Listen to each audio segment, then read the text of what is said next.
Welcome back everyone to Land Management A to Z. I'm your host Ben Williams from Old Tin Cup Habitat Restoration and Enhancement. Today we're talking about the letter M, and that's mast.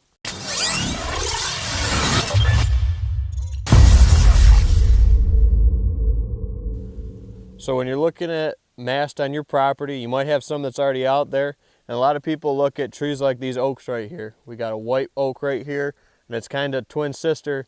Red oak kind of sprouted at the same spot here off the base.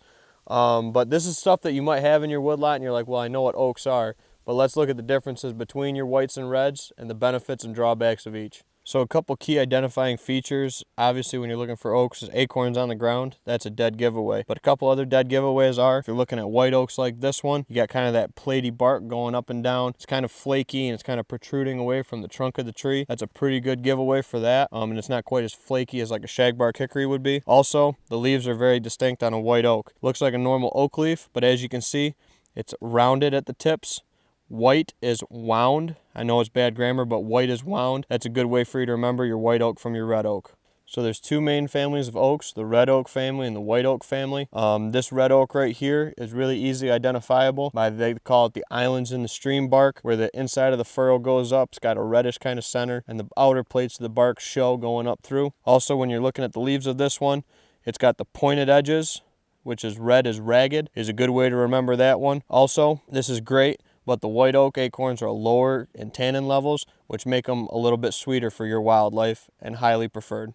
So when we're talking about mast trees, everybody immediately thinks about your oak trees and your acorns, but don't overlook some of these maybe naturally occurring or old farmstead trees like this apple right here. Apples and pears can provide a great soft mast and a very predictable soft mast every year. So once you've cleaned out around these trees, it's a great trail camera location in the summertime.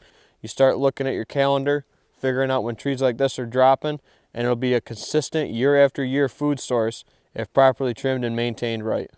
So whether it's releasing some of these oak trees or cutting some of the grapevines and rose bushes out of your apple trees and getting them all producing better again, it's a great project to get out there and improve the mast on your property. I want to thank everyone for tuning in to today's Land Management A to Z episode. I'm your host, Ben Williams from Old Tin Cup Habitat Restoration and Enhancement.